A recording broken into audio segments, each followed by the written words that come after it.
Assalamualaikum warahmatullahi wabarakatuh. Selamat datang kembali di channel saya, Jalan Cerita, yang akan mengupas seputar informasi kriminal yang pernah terjadi. Sebagai orang tua, Anda mungkin pernah melakukan kekerasan pada anak dengan sengaja maupun tidak disadari. Sayangnya, dampak kekerasan pada anak bisa berkepanjangan bahkan memengaruhi sikap anak di masa depan. Seperti yang terjadi pada tahun 1984 di mana seorang anak bernama Ari Hanggara, bocah dengan kisah pilu yang tewas dianiaya orang tuanya, Mah Tino bin Ediwan alias Tino dan ibu tirinya Santi binti Cece. Kisah tragis Ari yang terjadi pada November tahun 1984 usianya 7 tahun, penyiksaan yang menjadi penyebabnya tewas hingga menjadi berita utama di media hingga berhari-hari. Dari proses pemeriksaan kepolisian hingga pengadilan. Sejak itu, nama Ari lekat diingatan publik sebagai korban kekejaman orang tua. Meski tragedi tersebut telah terjadi puluhan tahun silam, ceritanya tidak pernah usang oleh waktu. Terus berulang dan tak bisa dilupakan. Berikut kisah pilu Ari Hanggara semasa hidup.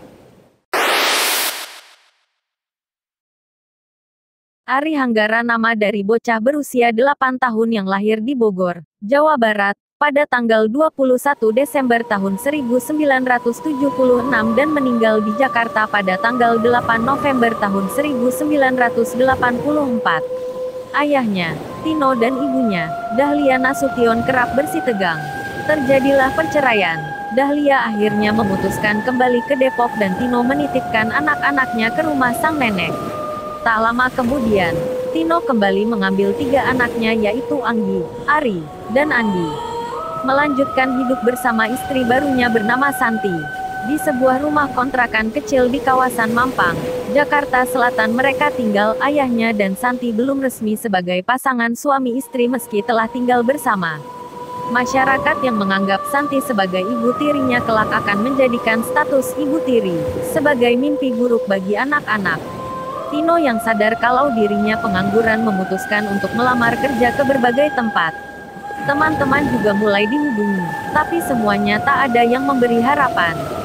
Kondisi ini membuat Santi sang istri mulai cerewet, ditambah anak-anak yang mulai membandel sesuai dengan perkembangan usianya. Hingga Santi menyoal sikap anak-anaknya membuat Tino mulai bersikap keras pada Ari dan 2 saudaranya. Entah kenapa, kemarahan Tino dan Santi tertumpu pada Ari, anak kedua Tino yang juga murid kelas 1 SD perguruan Cikini, Jakarta Pusat. Ari dikenal sebagai anak yang lincah, lucu, kadang bandel, dan senang bercanda. Sedangkan di mata gurunya, Ari dikenal sebagai anak yang rajin dan pandai. Nilainya untuk pelajaran matematika 8,5. Akan tetapi bagi Tino dan Santi, kenakalan Ari sudah melewati batas. Penyiksaan terhadap Andi bermula mulai tanggal 3 November tahun 1984, ketika Ari dituduh Tino dan Santi mencuri uang Rp 1.500. Ari menjerit kesakitan ketika dihujani pukulan mulai dari muka, tangan, kaki, dan bagian belakang tubuhnya oleh kedua orang tuanya karena tak mau mengaku. Tak sampai di situ, Tino juga mengikat kaki dan tangan Ari.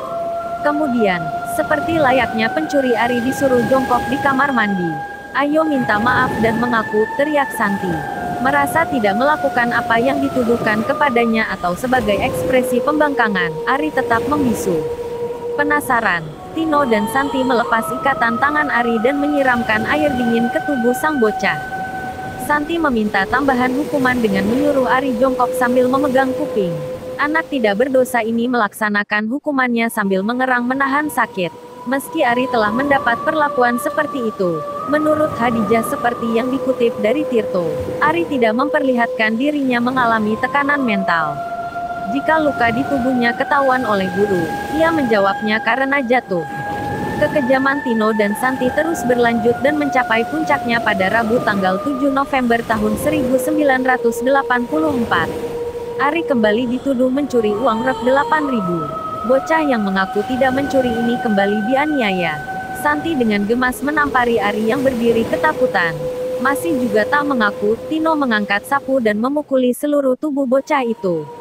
Suara tangis kesakitan Ari pada pukul 22.30 waktu Indonesia Barat sayup-sayup didengar tetangganya. Menghadap tembok teriak Santi seperti dituturkan sejumlah saksi. Kesal karena kata maaf tak kunjung terucap, Santi kemudian datang dengan menenteng pisau pengupas buah dan sekali lagi mengancam Ari untuk meminta maaf. Namun, lagi-lagi Ari menutup mulut. Dengan penuh emosi, Santi menjambak dan menodongkan pisaunya ke muka bocah yang sudah sangat ketakutan itu. Setelah sang ibu tiri meninggalkan ruang penyiksaan, giliran Tony datang dan memukul Ari yang sudah sangat lemah itu. Berdiri terus di situ, perintah sang ayah. Jarum jam menunjukkan pukul 1 waktu Indonesia Barat ketika Tony bangun dan menengok Ari. Ia menjumpai bocah itu sudah tidak berdiri lagi dan tengah duduk. Minuman di gelas yang diperintahkan tidak boleh diminum, sudah bergeser letaknya. Seketika Tony seolah naik darah dan kembali menyiksanya. Gagang sapu mulai menghujani tubuh anak malang ini. Tony juga membenturkan kepalanya ke tembok. Akhirnya, anak yang lincah ini tersentak dan menggelosor jatuh. Sang ayah kembali beranjak ke kamar tidur. Hingga akhirnya pada pukul 3 waktu Indonesia Barat, Tony bangun dan melihat anaknya sudah terbujur kaku. Sang ayah jadi panik dan bersama Santi melarikan Ari ke rumah sakit. Namun, dokter yang memeriksanya mengatakan Ari sudah tidak bernyawa. Hari itu, Kamis tanggal 8 November tahun 1984. Di makam Ari Hanggara terlihat tulisan, "Maafkan Mama, maafkan Papa." Konon, sang ayah kandung dan ibu tiri yang meminta tulisan tersebut. Kata maaf yang terlambat, makam di TPU Jeruk Purut itu jadi saksi pilu kekerasan terhadap anak. Tetangga mengaku pada malam itu, dan juga hari-hari sebelumnya, mendengar hardikan keras, hadap tembok. Tapi mereka hanya diam, tak bertindak, tak menolong. Karena segan campur urusan rumah tangga orang lain. Menjadi kisah dan kasus yang mengemparkan, setahun setelah kejadian terjadi, hingga akhirnya sebuah film yang disutradarai Frank Roaring Pandey mengisahkan nasib tragis Ari. Film berjudul Ari Hanggara ini mendapat tempat di hati para penonton. Dibintangi Yan Cherry Budiono sebagai Ari, Deddy Miswar memerankan Tony dan Joyce Erna sebagai ibu tiri.